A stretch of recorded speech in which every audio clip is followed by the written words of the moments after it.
You get an instant gratification because when you put the food down and you talk to the customer, they're happy. Ruggles founder Bruce Molzan loves to talk about food. But now the legendary Houston chef faces a much harder interview with us as he fights to prove his innocence. He wants to expose a rush to judgment. Just horrible. I've been accused of a crime I didn't do. This is just like the Twilight Zone. Bruce Molzan has now been indicted by a Harris County grand jury.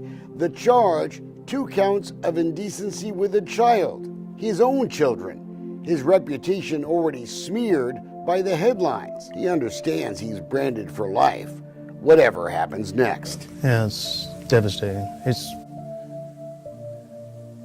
I don't even know what to say. It's so insane. I would never do that to my children. The Harris County District Attorney's Office knew Molzan had passed a polygraph test taken just days after his arrest.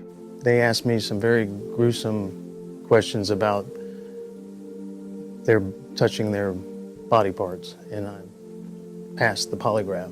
Here it is. It says Bruce told the truth when he said he didn't do it. Of course I didn't do it. Former prosecutor Nicole DeBoer, now Molzan's defense attorney, calls him a victim of the nastiest campaign of parental alienation she's ever seen.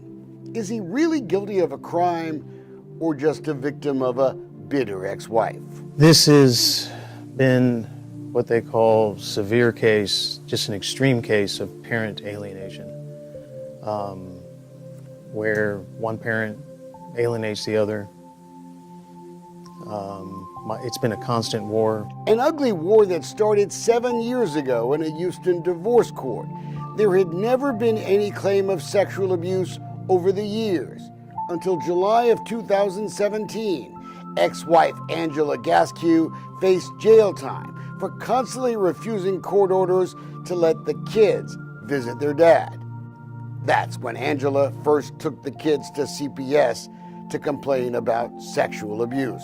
2 months later, CPS rules out the sexual claims. But the story didn't end there. Visitation with her dad resumes. These conflicts with the kids, because the kids are such rebels. Chef Thomas Wynn is staying with Molzan as they plan for a new restaurant. He's an eyewitness to the kids' behavior around their dad. They abuse him, they throw things. So every time he go to sleep, he will lock the door. Every time he get out of the room, he will lock the door, because if he doesn't lock the door, the kids will go in there and mess his room up. The kids constantly call the cops. Wynn says it's their way of trying to end visitation early. They do whatever it is just to annoy you, so that you give up and okay, you can go home now. You see what I'm saying? My kids were very aggressive. They would call me names, spit on me, hit me. I don't know what I did to deserve that type of behavior. And Molzan says he was so scared of what his own kids would do, he put cameras in his own apartment. Goodness, I'm so scared. Inside his car. He's looking. Even inside his own restaurant, just to document what was happening.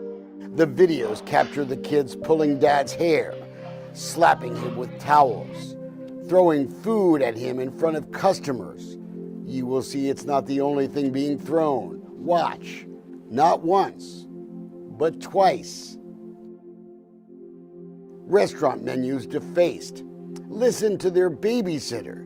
They were dressing up to come to the restaurant, had a knife, a very large knife, and she said that was the knife that she would use to kill her dad. Restaurant employees recount conversation with the children.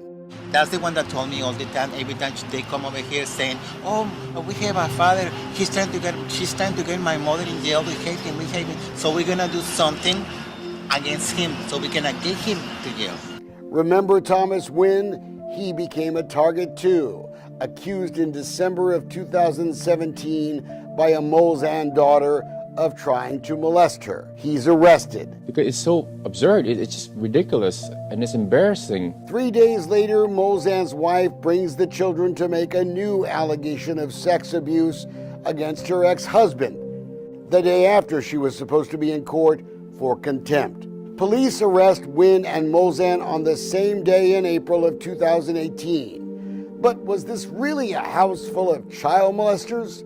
CPS found insufficient evidence on Thomas. In October of this year, the DA drops that criminal charge against Thomas Wynn, just weeks before the grand jury will meet in the Molzan case. For Wynn, the damage is already done. Being a chef, image, reputation, who would want to be around that if they're being charged with that? It's just, I mean, it's very bad. Bruce Molzan, he's still indicted. It's just not fair. He's being framed. Molzan's lawyers were told the grand jury didn't call a single witness, didn't see any of the videotapes of the children's alleged outcries. They are 12 and 6 years old. And you know, people at home are going to say, well, why would a 6-year-old girl make it up? I think they're, I mean, if you watched how these children would act around me, it wouldn't be surprising.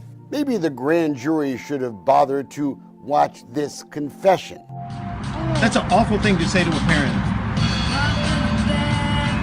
You know that's not true, right? Yes. Well, then why would you say something like that? But I was joking, Dad. By law, we're not allowed to know how long the grand jury even met before they chose to indict Bruce Molzan, even if they bothered to read about the divorce case at all. Look at the polygraph, the letters of support from all over Houston. I'm not familiar with the system, but I would hope that I would get my fair shake. DA Kim Ogg wouldn't sit down with us for an interview. Her spokesman, Dane Schiller, told us simply, quote, grand jury proceedings are secret. It's not fair. If the DA doesn't drop the charge, Bruce Molzan will eventually get his day in court, and maybe the jury will actually look at all the evidence before they act. You'd like the DA to reopen this?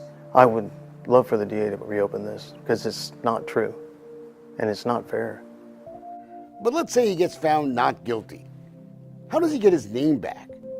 There's nothing worse than being accused of molesting your very own children.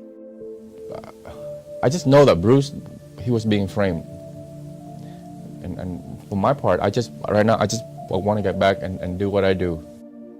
Maybe it will slow down justice, but the grand jury has an obligation to listen to the whole story before they act to ruin a man's life.